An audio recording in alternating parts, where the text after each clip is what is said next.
उम्र बढ़ाने वाला पेड़।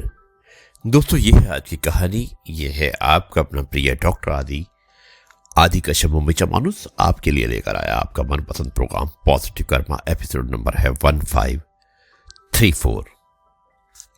शुरुआत करता हूं इस कहानी की। बहुत ही अच्छी कहानी है। बादशाह अकबर और बीरबल के एक फैसले को लेकर यह कहानी को लिखा गया है।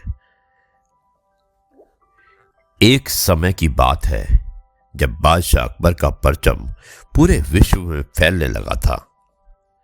उसी दौरान तुर्किस्तान के बादशाह को अकबर की बुद्धिमत्ता की परीक्षा लेने की सूझी।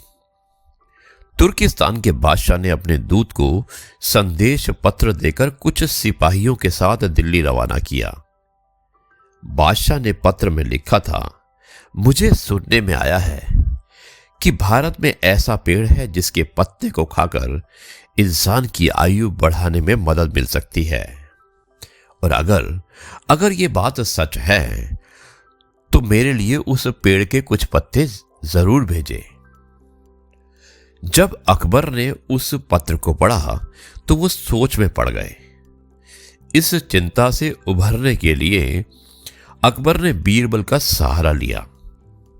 बीरबल की सलाह पर बादशाह अकबर ने तुर्किस्तान से आए सिपाहियों और दूत को कैद करने का आदेश दिया। सिपाही और दूत के कैद खाने में कई दिन बीत जाने के बाद अकबर और बीरबल एक दिन उनसे मिलने गए। अकबर और बीरबल को आते देखकर वो सोचने लगे कि उन्हें रिहाई मिल जाएगी, लेकिन ऐसा कुछ भी नहीं हुआ। बादशाह अकबर जब उनके पास पहुंचे तो उन्होंने दूत से कहा कि जब तक इस किले की 1-2 ईंट गिर नहीं जाती तब तक आप लोगों को आजाद नहीं करेंगे। ऐसा होने तक आप सभी के लिए यहां खाने पीने का पूरा इंतजाम किया जाएगा। और इतना कहकर बादशाह अकबर और बीरबल वहां से चले गए। उनके जाने के बाद दूत और सिपाही कैद से निकलने के लिए उपाय सोचने लगे, और जब कोई रास्ता नजर नहीं आया तो भगवान से प्रार्थना करने लगे। जल्द ही उनकी प्रार्थना रंग लाई और कुछ दिनों बाद अचानक तेज भूकंप आया और भूकंप के कारण किले का एक भाग टूटकर गिर गया। इस घटना के बाद दूत ने अकबर के पास किले की दीवार गिरने की खबर भिजवाई, और यह खबर सुनते ही बादशाह अकबर को अपना वायदा याद आ गया और उन्होंने तुर्किस्तान के दूत और सिपाहियों को दरबार में प्रस्तुत होने का आदेश दिया। उनके दरबार में पहुंचते ही बादशाह अकबर बोले, अब तो आप सबको अपने बादशाह के द्वारा भेजे गए पत्र का उत्तर मिल गया होगा।